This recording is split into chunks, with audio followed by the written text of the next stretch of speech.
What's going on, everyone? Let's talk about how low the stock market is going to go. Okay, so I'm going to use the triple Qs as kind of like our broad, our broad overview of the overall markets. Obviously, if we're talking about Tesla and Amazon and Apple, and Facebook, and Microsoft, and a lot of tech stocks, NVIDIA, so forth and so forth, we want to see potentially where we can go. Okay, so I'm not going to get into all the reasons as to why we're dropping. There's a ton of reasons, right? I mean, just kind of go Google them. Bullard came out yesterday. The hawkish Fed dude said he wants to get to 100 basis points, 1% interest rate hike by July. We got Ukraine and Russia news that just broke today. We coming off the back of CPI data numbers. So there's a lot of reasons as to what is going on here, as to why we're dropping. So I'm going to kind of draw out some trend lines here. We were in a bigger, and actually this is a wrong one here. We were in a bigger a range, right? So the range that we were looking to get over, I have the daily chart pulled up. Let me pull up the hourly.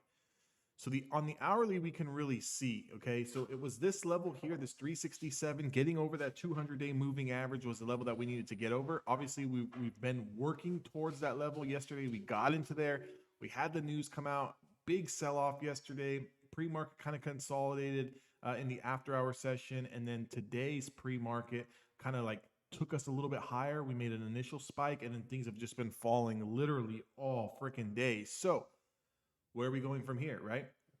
The old range, right? If I can just zoom this out a little bit, the old range that we were looking at, the bottom of the range being around 350. So we broke through that old range, right? 350 was our demand zone, previous demand zone, 350 to around 365. Big 15-point range. We knew that that 200-day moving average on the daily time frame was a level that we really needed to get over. If we wanted to see some sort of continued bounce, right? So if we wanted to see continued bounce, we needed to clear out the 200-day moving average on the daily time frame. So being that we have been selling off the past 48 hours here, potentially where's the next stop?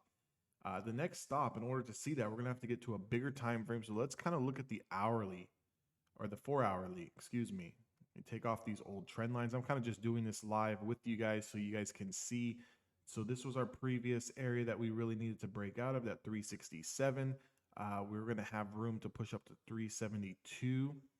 And then from 372, I was really going to be looking back into that 380 range. So this is our range to the top side. Don't know if we're going to get it anytime soon. But you can see, just going back all the way to the beginning of February, on the 2nd of February, this was our prior range. These were our lows here. Our recent lows in the month of February was at 351, 350. We've just now broken down below. If we can go back kind of 2 weeks ago, 3 weeks ago, remember when we were trading in that tight range, that up and down and up and down and up and down, felt like the market didn't really want to go anywhere. There was, 3 or 4 days where we were just kind of chopping around. Big moves up to the upside where you could have day traded long and made good money, and then you had big swings to the downside intraday. You could have made great money day trading, but as far as the overall market and actually going somewhere, didn't really go anywhere, right? So what it looks like, if we do start confirming these lows next week, because today is Friday, there's not too much time left that the market is going to be open today. Maybe we kind of just hover around this area, this 348, kind of just chop around a little bit, depending what the rest of the day holds for us. But if we chop around in here, 348, 350, and next week we start confirming 348 to the downside, guys, this is your big macro trade, right?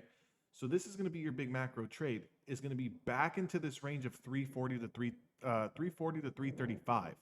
That's your macro range. That's the short position you want to take.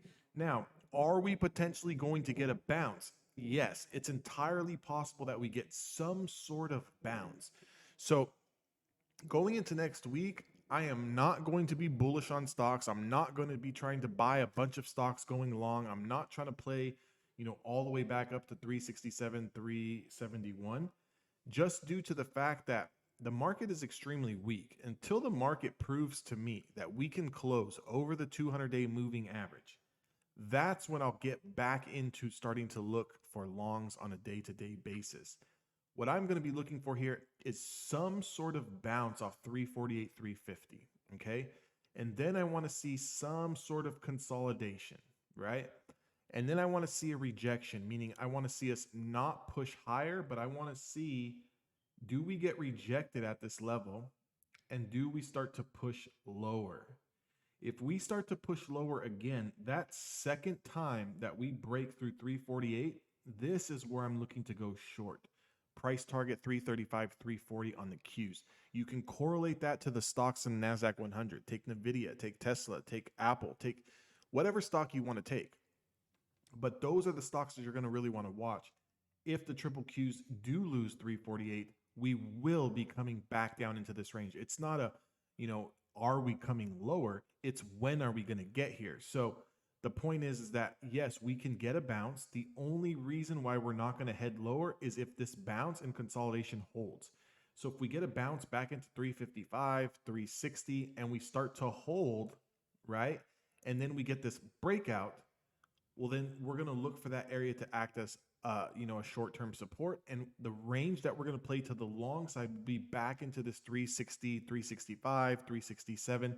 We're going to really need to keep our eyes on that 200-day moving average if we're going long, because if we get rejected there again for a third time, that's not going to be good.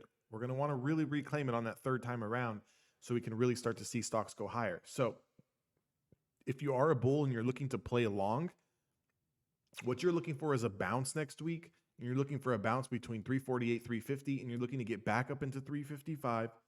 You're looking for the market to consolidate, and you're looking for it to push higher. Then your price target's going to be like 360 to 367. Okay.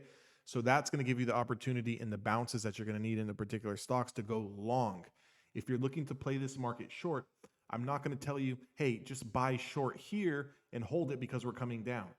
Because I think before we come down, right? Before we come down into this range, we are going to see some sort of bounce.